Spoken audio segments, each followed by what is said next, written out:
നമസ്തേ, ഗീതാ സബരിയയിലേക്ക് സ്വാഗതം. ഗീതാ സബരിയയുടെ ഇന്നത്തെ എപ്പിസോഡിൽ ഭഗവത്ഗീതയിലെ 3-ാം അധ്യായമായ കർമ്മയോഗത്തിലെ 29-ാം ശ്ലോകത്തെക്കുറിച്ചാണ് നാം ചർച്ച ചെയ്യുന്നത്. കർമ്മത്തിൻ്റെ രഹസ്യത്തെക്കുറിച്ച് ശ്രീ ഭഗവാൻ അർജുനന് ഉപദേശിച്ചുകൊണ്ടിരിക്കുന്നു. കർമ്മവിമുഖനായി സ്വധർമ്മം ചെയ്യാൻ മടിച്ച് തെറ്റായ പല പല ചിന്തകളും മനസ്സിലുണ്ടായതിൻ്റെ ഫലമായി സോൾജിയറായ അർജുനൻ യുദ്ധത്തിന് മടിച്ച് തേർത്തട്ടിലിരിക്കുന്നു. തൻ്റെ ധർമ്മമാണ്, സ്വധർമ്മമാണ് യുദ്ധം ചെയ്യുക, ഒരു സോൾജിയറുടെ സ്വധർമ്മമാണത് എന്നുള്ള ധാരണ, എന്നുള്ള അറിവ് മറന്നുപോയിട്ട് തൻ്റെ മറ്റ് ബന്ധങ്ങളും മറ്റും മനസ്സിൽ ആവർത്തിച്ച് വന്നുകൊണ്ടിരിക്കുന്നു. ഇതിനാണ് കർമ്മസംഘം, കർമ്മത്തോട് മനസ്സ് സംഘിക്കുക എന്ന് പറയുന്നത്. ആ മനസ്സിന് സംഘമുണ്ടാവുക, അതായത് സംഘം എന്നുള്ളതിൻ്റെ അറ്റാച്ച്മെൻറ്റിൻ്റെ ലക്ഷണം എന്ന് പറയുന്നത് അനാവശ്യ സന്ദർഭങ്ങളിൽ നമ്മുടെ മനസ്സിലേക്ക് അത് ഓർമ്മയായി തള്ളിക്കയറി വന്ന് നമ്മൾ ചെയ്യുന്ന കർമ്മത്തെ തടസ്സപ്പെടുത്തുക. അതാണ് എപ്പോഴും അറ്റാച്ച്മെൻറ്റിൻ്റെ ലക്ഷണം. അറ്റാച്ച്മെൻ്റ് ഉണ്ടെങ്കിൽ അത് അനവസരങ്ങളിൽ നമ്മുടെ മനസ്സിൽ പ്രവേശിച്ച് നമ്മൾ ചെയ്തുകൊണ്ടിരിക്കുന്ന കർമ്മത്തെ ഒരു ഡിസ്ട്രാക്ഷൻ എന്നുള്ള രൂപത്തിൽ തടസ്സപ്പെടുത്തും. അതിനാണ് അറ്റാച്ച്മെന്റ് അഥവാ കർമ്മസംഘം എന്ന് പറയുന്നത്. ഇങ്ങനെ അർജുനനെ സംബന്ധിച്ചിടത്തോളം ആ കർമ്മസംഘം കൊണ്ട് ഈ പല പല ബന്ധങ്ങളെക്കുറിച്ചും അർജുനൻ ആ സമയത്ത് അനാവശ്യമായി ഓർത്തുപോയത് കൊണ്ട്. എന്നാൽ ഈ അവസ്ഥ ഭീഷ്മർക്കും മറ്റുമില്ല.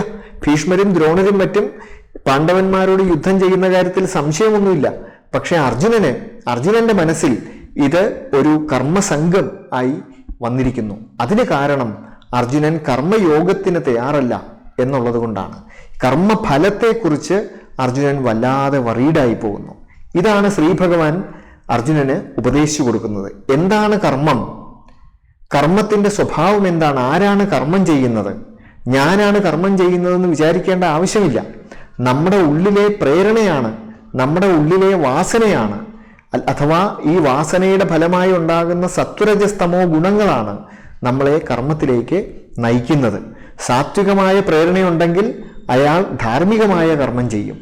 അതായത് ശരിയായി എന്താ ചെയ്യേണ്ടതെന്ന് അറിഞ്ഞ് ആ കർമ്മം ചെയ്യും.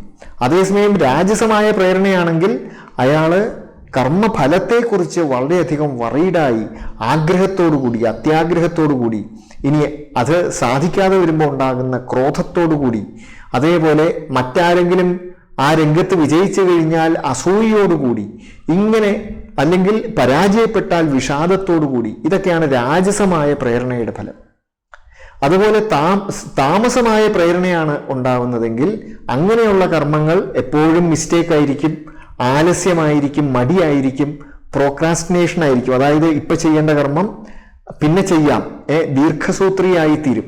അയാൾ ഇപ്പൊ ചെയ്യേണ്ട കർമ്മം പിന്നെ ചെയ്യാം എന്ന് വിചാരിക്കും. അങ്ങനെ മാറ്റി വെച്ച് പോകും. ഇതൊക്കെയാണ് ഈ താമസമായ പ്രേരണയാണ് ഉള്ളതെങ്കിൽ ഉണ്ടാകുന്നത്. ഇതൊക്കെ ഈ കർമ്മത്തിലുള്ള അറ്റാച്ച്മെന്റ് ആണ്. ഇത് കേവലം ശരീരമനസ്സുകളിൽ മാത്രമാണുള്ളത്. ഈ ശരീരമനസ്സുകളുടെ നിരീക്ഷകനായ, സാക്ഷിയായ, ഒബ്സർവറായ ആത്മാവ് യഥാർത്ഥത്തിൽ കർമ്മത്തിൽ നിന്ന് മുക്തനാണ് എന്ന ജ്ഞാനമാണ് തത്വജ്ഞാനം, എന്ന ജ്ഞാനമാണ് ആത്മജ്ഞാനം. ഈ ആത്മജ്ഞാനമാണ് ഒരാളെ വളരെ പെർഫെക്റ്റായി കർമ്മം ചെയ്യുന്നതിന് സഹായിക്കുന്നത്. അയാളുടെ മനസ്സിൽ സന്തോഷമുണ്ടാകും, അതുകൊണ്ട് തന്നെ അയാൾക്ക് കർമ്മത്തിൽ ഏർപ്പെടാനും പറ്റും.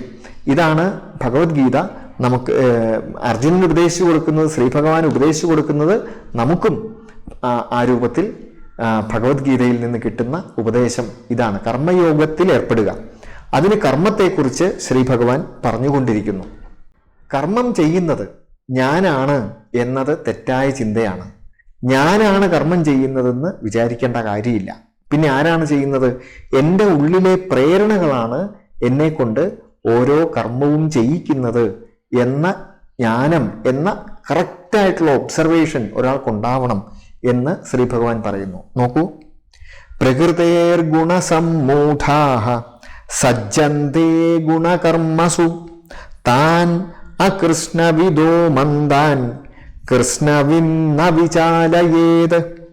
പ്രകൃതേഃ ഗുണസമ്മൂഢാഃ, ഗുണകർമ്മസു സജ്ജന്തേ. ഈ പ്രകൃതിയുടെ ഗുണങ്ങളാൽ സമ്മൂഢന്മാരായി പോയവർ. പ്രകൃതിയുടെ ഗുണങ്ങൾ എന്ന് പറയുന്നത് സത്വരജസ്തമോ ഗുണങ്ങളാണ്. ആ സത്വരജസ്തമോ ഗുണങ്ങളുടെ പ്രേരണ കൊണ്ട് ഈ സത്വരജസ്തമോ ഗുണങ്ങളിൽ നിന്ന് ഒരു അനാസക്തി യോഗം കൊണ്ട് മാറി നിൽക്കാൻ കഴിയാത്തത് കൊണ്ട്, ഈ സത്വരജസ്തമോ ഗുണങ്ങളിൽ ഒരാളുടെ മനസ്സ് ലയിച്ചു പോകുന്നത് കൊണ്ട്, ഞാൻ തന്നെയാണ് ഇത് എന്ന് വിചാരിച്ചു പോകുന്നത് കൊണ്ട് അയാൾക്ക് തന്നെക്കുറിച്ച് അറിയാൻ പറ്റുന്നില്ല, തിരിച്ചറിയാൻ പറ്റുന്നില്ല, ആത്മജ്ഞാനം നഷ്ടപ്പെട്ടു പോകുന്നു. അതാണ് മൂഢൻ എന്ന് പറയുന്ന അവസ്ഥ. മോഹമുള്ളവനാണ് മൂഢൻ. മോഹം എന്ന് പറഞ്ഞാൽ തിരിച്ചറിവില്ലാത്തവൻ, ഏതാണ് ശരി ഏതാണ് തെറ്റ് എന്നുള്ള ആ തിരിച്ചറിവില്ലാത്തവനാണ് മൂഢൻ. ആ മൂഢത എങ്ങനെ വരുന്നു? ആ മൂഢത വരുന്നത് ഈ ഗുണങ്ങളുടെ പ്രേരണ കൊണ്ടാണ്. സത്വരജസ്തമോ ഗുണങ്ങൾ ഉള്ളിൽ തള്ളിക്കയറി വരുന്നതിൻ്റെ ഫലമായിട്ടാണ് ഈ ഈ ഈ തിരിച്ചറിവില്ലായ്മ വരുന്നത്.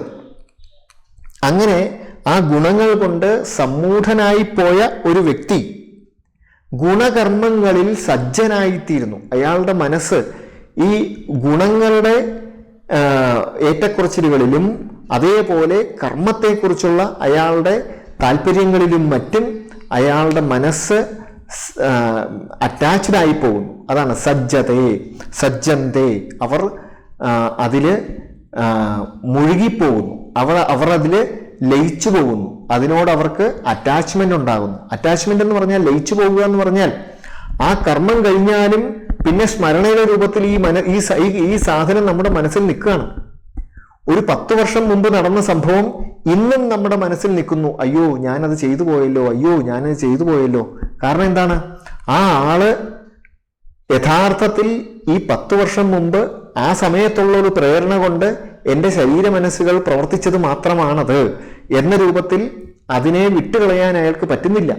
ആ ലെറ്റ് ഗോ എന്ന മനോഭാവം അയാൾക്ക് പറ്റുന്നില്ല. സ്മരണ രൂപത്തിൽ ഇന്നും അയാൾ അതിനെ കൊണ്ടു നടക്കുന്നു. അതാണ് ഈ സജ്ജന്തേ എന്ന് പറയുന്നതിൻ്റെ അർത്ഥം. അതായത് മനസ്സിൽ സംഘമുണ്ടാകുന്നു, അതിനോട് അറ്റാച്ച്ഡായി, അതിനോട് ഒട്ടിപ്പിടിച്ചു പോകുന്നു മനസ്സ്. അങ്ങനെ ഒട്ടിപ്പിടിച്ചു കഴിഞ്ഞാൽ, സ്റ്റിക്കി മൈൻഡ് ആയി കഴിഞ്ഞാൽ പിന്നെ ഈ സാധനത്തോട് മനസ്സിങ്ങനെ ഒട്ടിപ്പിടിച്ചിരിക്കും. അതിൽ നിന്ന് മനസ്സിങ്ങ് പോരുന്നില്ല, അത് തന്നെ ഇങ്ങനെ ആലോചിച്ചുകൊണ്ടിരിക്കുകയാണ്. അങ്ങനെ ആ പ്രകൃതിയുടെ ഗുണങ്ങൾ കൊണ്ട്, സത്വരജസ്തമോ ഗുണങ്ങൾ കൊണ്ട്, ഉള്ളിലെ ഈ പ്രേരണ കൊണ്ട് സമ്മൂഢരായി തീർന്ന, തിരിച്ചറിവില്ലാതെ, അതായത് ഈ എൻ്റെ ഇന്ദ്രിയങ്ങളുടെ പ്രവൃത്തിയും ഞാനും രണ്ടാണ് എന്ന് നമ്മൾ ധരിക്കേണ്ടതാണ്. ഇപ്പൊ എൻ്റെ വാഗിന്ദ്രിയം കൊണ്ട് പ്രവർത്തിച്ചുകൊണ്ടിരിക്കുന്നു, പക്ഷേ ഈ വാഗിന്ദ്രിയങ്ങളുടെ പ്രവർത്തനം നിരീക്ഷിക്കുന്നവനായ ആത്മാവാണ് ഞാൻ ഈ വാഗിന്ദ്രിയമല്ല എന്ന ധാരണ, ഈ വാഗിന്ദ്രിയത്തിലൂടെ ഞാൻ പറയുന്ന ഓരോ അർത്ഥവും എൻ്റെ മനസ്സിൽ ഞാൻ ചിന്തിക്കുന്നു. ആ മനസ്സല്ല ഞാൻ, മനസ്സിന്റെ ചിന്തയെ ഞാൻ മാറി നിന്ന് കാണുന്നു, അനാസക്തനായി അതിനെ ഇങ്ങനെ കാണുന്നു. ഈ ഒരു അവസ്ഥയാണ് ഐഡിയൽ ആയിട്ടുള്ള അവസ്ഥ. അതേസമയം ഈ സമ്മൂഢരായി ഒരു മോഹം മനസ്സിലുണ്ടായതിൻ്റെ ഫലമായി ആകെ ബ്ലേഡായി കൃത്യമായ കാഴ്ചയില്ലാതിരിക്കുന്ന അങ്ങനെയുള്ളവരെ താൻ അകൃഷ്ണവിദ മന്ദാൻ, താൻ മന്ദാൻ, ആ മന്ദന്മാരെ, അതായത് മന്ദ ബുദ്ധികളായിട്ടുള്ളവർ, കൃത്യമായ ജ്ഞാനമില്ലാത്തവർ, കൃത്യമായ സൂക്ഷ്മ ദർശന ശക്തി ഇല്ലാത്തവർ. അതുകൊണ്ട് അവരെന്ത് വിചാരിക്കുന്നു? ഈ കർമ്മം ചെയ്തത് ഞാനാണ്, അതുകൊണ്ട് ഞാൻ കർമ്മം ചെയ്ത് ഞാൻ വിജയിച്ചു എന്നുള്ള അഹങ്കാരം ഉണ്ടാകാം. അതല്ലെങ്കിൽ ഞാൻ കർമ്മം ചെയ്തത് തെറ്റിപ്പോയി, അതുകൊണ്ട് ഡിപ്രഷനും ഉണ്ടാകാം. അപ്പൊ ഈ രണ്ടും ഒരേപോലെയാണ്. അഹങ്കാരം ഉണ്ടാകുന്നതും, അതായത് ഞാനാണ് എന്നുള്ള ഒരു too proud of one self, അത് ഈ ആരഗൻസ് ആയിട്ടൊക്കെ അത് മാറും. അങ്ങനെ വരുന്നതും എന്തിൻ്റെ ഫലമാണ്? ഈ ഗുണസമ്മൂഢനാകുന്നതിൻ്റെ ഫലമാണ്, കർമ്മസജ്ജന്മാരായി പോകുന്നതിൻ്റെ ഫലമാണ്. അതേപോലെ തിരിച്ച് അയ്യോ ഞാൻ അങ്ങനെ ചെയ്തു പോയല്ലോ എന്നുള്ള ഒരു കുറ്റബോധം കൊണ്ട് ഡിപ്രസ്ഡ് ആവുക, അവസാനം ആത്മഹത്യയിൽ ചെന്ന് അവസാനിക്കുക. ഇതെല്ലാം എന്തിൻ്റെ ഫലമാണ്? ഈ കർമ്മസംഘത്തിൻ്റെ ഫലമാണ്. കർമ്മത്തിൽ ഈ കർമ്മം ഞാൻ ചെയ്തതാണ് എന്ന തെറ്റിദ്ധാരണയുടെ ഫലമാണ്. ആ ഒരു പ്രത്യേക സാഹചര്യത്തിൻ്റെ പ്രേരണ കൊണ്ട് എൻ്റെ സംസ്കാരം കൊണ്ട്, സത്വരജസ്തമോ ഗുണങ്ങളുടെ പ്രേരണ കൊണ്ട് എൻ്റെ ശരീര മനസ്സുകൾ യഥാർത്ഥത്തിൽ ചെയ്തതാണ്. ഞാൻ അതിൻ്റെ ഒബ്സർവർ മാത്രമാണ്. അങ്ങനെ ഒബ്സർവറായി നിന്നുകൊണ്ട് ഓരോ തവണയും ദുഷ്കർമ്മങ്ങൾക്കുള്ള പ്രേരണ വരുമ്പോൾ ആ ദുഷ്കർമ്മങ്ങളുടെ പ്രേരണയെ ഞാൻ തടസ്സപ്പെടുത്തുകയും സൽക്കർമ്മങ്ങളുടെ പ്രേരണയെ ഞാൻ പ്രോത്സാഹിപ്പിക്കുകയും ചെയ്യേണ്ട ഒരാളാണ് ഈ ഒബ്സർവറായിട്ടുള്ള ഈ ഞാൻ. ഞാൻ പ്രേരണ ചെലുത്തുന്നത് ഈ ഒബ്സർവേഷൻ കൊണ്ട് മാത്രമാണ്, അറിവ് കൊണ്ട് മാത്രമാണ്. ആ അറിവുണ്ടായാൽ തന്നെ ഈ മാറ്റം വന്നുകൊള്ളും. അങ്ങനെയുള്ള ഒരാളുടെ പേരാണ് കൃഷ്ണവിത്ത്. കൃഷ്ണവിത്ത് എന്ന് പറഞ്ഞാൽ എന്താണ്? പരിപൂർണമായി കാര്യങ്ങളെ ഒബ്സർവ് ചെയ്ത് അറിയാൻ, തൻ്റെ ശരീര മനസ്സുകളെ ഒബ്സർവ് ചെയ്ത് അതിൽ നടക്കുന്ന പ്രോസസ്സിനെ അറിയാൻ കഴിയുന്നയാളാണ് കൃഷ്ണവിത്ത്, അതായത് ആത്മജ്ഞാനി എന്നർത്ഥം. അതാണ് കൃഷ്ണവിത്ത്. ന വിചാലയേത്, ആ ആളെ വിചാലനം ചെയ്യിക്കാൻ പാടില്ല, അയാളെ ബുദ്ധിഭേദം ചെയ്യിക്കാൻ പാടില്ല. ഇതിനു മുമ്പ് 26-ാമത്തെ ശ്ലോകത്തിൽ ശ്രീ ഭഗവാൻ പറഞ്ഞു, ന ബുദ്ധിഭേദം ജനയേത് അജ്ഞാനാം കർമ്മസംഗീനാം. അത് തന്നെയാണ് ഇവിടെ പറയുന്നത്.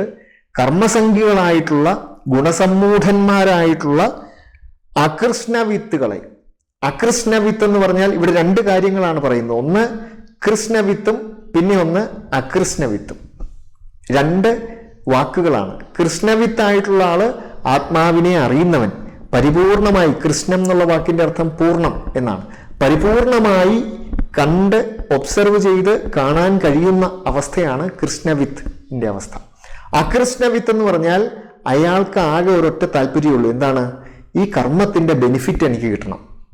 അതാണ്. ആ കർമ്മഫല മാത്രദർശിയാണ് അയാൾ. ആ കർമ്മഫലത്തെ മാത്രം കാണുന്ന ആളാണ് അകൃഷ്ണവിത്ത്. മനസ്സിലായി? അയാൾ അപൂർണമായി ഒരു ഭാഗത്തെ മാത്രമേ കാണുന്നുള്ളൂ. അയാൾക്ക് പൂർണ്ണമായ ദർശനമില്ല. അതുകൊണ്ട് തന്നെ ഈ അയാളൊരു മന്ദബുദ്ധിയാണ്. അതായത് ഭാഗികമായി മാത്രം അറിയുന്നയാളാണ്, കർമ്മത്തെ സമഗ്രമായി അറിയുന്ന ആളല്ല. അങ്ങനെ ഭാഗികമായി മാത്രം അറിയുന്നതിൻ്റെ ഫലമായി അയാള് കർമ്മസംഖ്യയായിത്തീരുന്നു. കർമ്മത്തോട് അയാൾക്ക് സംഘമുണ്ടാകുന്നു. ആ കർമ്മത്തിൽ അയാൾ ലയിച്ചു പോകുന്നു മനസ്സുകൊണ്ട്. അതായത് അയാൾ കർമ്മം ചെയ്ത് കഴിഞ്ഞാലും ഒരു സ്റ്റിക്കി മൈൻഡായിട്ട് ഈ കർമ്മത്തോട് അയാളുടെ മനസ്സ് ഒട്ടിപ്പിടിച്ചിരിക്കുന്നു. അയാൾക്ക് മറ്റ് കർമ്മങ്ങൾ ചെയ്യുമ്പോൾ ഈ കഴിഞ്ഞു പോയ കർമ്മങ്ങൾ വന്ന് അയാളുടെ മനസ്സിൽ അയാളെ ബുദ്ധിമുട്ടിച്ചുകൊണ്ടിരിക്കുന്നു. ഇപ്പോൾ ഒരു പ്രസംഗിക്കാൻ കയറുന്ന ഒരാള്, ഇതിനു മുമ്പ് ഞാൻ പ്രസംഗിച്ചപ്പോൾ പലരും എന്നെ പരിഹസിച്ചു, അത് വീണ്ടും ആരംഭിക്കുമോ, വീണ്ടും അങ്ങനെ തന്നെ സംഭവിക്കുമോ, വീണ്ടും അങ്ങനെ തന്നെ സംഭവിക്കുമോ എന്ന് ഭയപ്പെടുകയാണ് പ്രസംഗിക്കാൻ തുടങ്ങുമ്പോൾ. അതോടുകൂടി ആ പ്രസംഗിക്കാൻ മനസ്സിൽ വിചാരിച്ചിരുന്ന സംഗതികളൊക്കെ പോയി, വാക്കുകളൊക്കെ പോയി, കൈ വിറയ്ക്കാൻ തുടങ്ങി. ഈ ഒരു അവസ്ഥ വരാനുള്ള കാരണം ഈ കർമ്മസംഘമാണ്. അതായത് മനസ്സ് ഇങ്ങനെ ഈ കഴിഞ്ഞു പോയതിനെ വീണ്ടും വീണ്ടും അനുസ്മരിക്കുന്ന അവസ്ഥയാണ്. അനാവശ്യമായി. ആവശ്യമുള്ളതിനെ സ്മരിക്കണം. ആ സമയത്ത് ആവശ്യമാണെങ്കിൽ അതിനെ സ്മരിക്കണം, അല്ലെങ്കിൽ നമ്മൾ അതിനെ സ്മരിക്കേണ്ട ആവശ്യമില്ല. അത് നമ്മുടെ മറവിയിലേക്ക് പോകേണ്ടത് ആവശ്യമാണ്. ആ ഓർമ്മയും മറവിയും ഒരേപോലെ സംഭവിക്കേണ്ടതാണെന്നർത്ഥം. ഏതായാലും അങ്ങനെ അകൃഷ്ണവിത്തായിട്ടുള്ള മന്ദബുദ്ധികളെ, മന്ദാൻ കൃഷ്ണവിത്ത്, ആത്മജ്ഞാനിയായിട്ടുള്ള ആള് ന വിചാലയേത്, അയാൾക്ക് മനസ്സിൽ ബുദ്ധിഭേദം ഉണ്ടാക്കാൻ പാടില്ല. പിന്നെ എന്ത് വേണം? ജോഷയേത് സർവകർമാണി വിദ്വാൻ യുക്ത സമാചരൻ. ഇതിനു മുമ്പുള്ള 26-ാമത്തെ ശ്ലോകത്തിൽ പറഞ്ഞതുപോലെ ഈ ആത്മവിത്തായിട്ടുള്ള ഒരാള് താൻ സ്വയം കർമ്മയോഗാനുഷ്ഠാനം ചെയ്ത് ആ കർമ്മയോഗാനുഷ്ഠാനത്തിലേക്ക് മറ്റുള്ളവരെ കൂടി കൂട്ടിച്ചേർത്ത് ക്രമേണ അവർക്ക് സത്സംഗത്തിനുള്ള ഒരു സാഹചര്യം ഒരുക്കി. ആ സത്സംഗം, അതാണ് മനുഷ്യ മനസ്സിന്റെ സ്വഭാവം. അതാണ് എപ്പോഴും അതിനോട് ചേർന്ന് നിൽക്കുന്ന മനസ്സിൽ നിന്ന് അത് ഈ കാർബൺ കോപ്പി പോലെ അതിൽ നിന്നിങ്ങനെ ഇങ്ങോട്ട് അത് പകരുന്നത് മനുഷ്യ മനസ്സിന്റെ സ്വഭാവമാണ്. നല്ലതും പകരും, ചീത്തയും പകരും. അതേസമയം ഈ തത്വവിത്തായിട്ടുള്ള ഒരാളിൽ ഒരിക്കലും തിന്മ അയാളുടെ മനസ്സിലേക്ക് പ്രവേശിക്കില്ല. അയാളുടെ ലക്ഷ്യത്തിൽ വളരെ കൃത്യമായ ധാരണയോടുകൂടി ഈ പറയുന്ന ഈ സംഘം അയാൾക്കുണ്ടാവുന്നില്ല, അറ്റാച്ച്മെന്റ് ഉണ്ടാവുന്നില്ല. അയാൾ ഈ അനാസക്ത യോഗത്തിൽ അയാൾ വളരെ ദൃഢമായിട്ടിരിക്കും. അതിൻ്റെ ഫലമായി അയാൾക്ക് കർമ്മയോഗം അനുഷ്ഠിക്കാൻ ഭംഗിയായി സാധിക്കും. മറ്റുള്ളവരെ ആ കർമ്മയോഗത്തിലേക്ക് ആനയിക്കാനും അയാൾക്ക് സാധിക്കും. അങ്ങനെ ചെയ്യണം, അല്ലാതെ ബുദ്ധിഭേദം ജനിപ്പിക്കാൻ പാടില്ല. അർജുനൻ അതുപോലെ മറ്റുള്ളവർക്ക് മാതൃകയായി നിൽക്കേണ്ട ഒരാളാണ്. അങ്ങനെയുള്ള അർജുനൻ, കാരണം ഇവിടെ യുദ്ധത്തിൽ ആയിരക്കണക്കിന് യോദ്ധാക്കൾ അർജുനനെ മാതൃകയാക്കി വിചാരിച്ചു കൊണ്ടിരിക്കുകയാണ്. അങ്ങനെയുള്ള അർജുനൻ അനാവശ്യമായ ചിന്തകൾ മനസ്സിൽ വന്ന് കർമ്മസംഘം കൊണ്ട് അറ്റാച്ച്മെൻ്റ് കൊണ്ട് മനസ്സ് കൺഫ്യൂസ്ഡ് ആകാൻ പാടില്ല എന്നാണ് ഈ ഉപദേശത്തിൻ്റെ ഒരു ചുരുക്കം. ഇനിയും ഇത് സ്വധർമ്മത്തിലേക്ക്, എന്താണ് സ്വധർമ്മം എന്ന് വിശദമാക്കുന്നതിലേക്ക് ഈ ഡിസ്കഷൻ പുരോഗമിക്കുകയാണ്. ശ്രീ ഭഗവാന്റെ വാക്കുകൾ മുമ്പോട്ട് പുരോഗമിക്കുകയാണ്. അത് നമുക്ക് നോക്കാം. ഗീതാസബരിയുടെ വരും എപ്പിസോഡുകളിലേക്കും സ്വാഗതം ചെയ്തുകൊണ്ട് നിർത്തട്ടെ. നമസ്കാരം.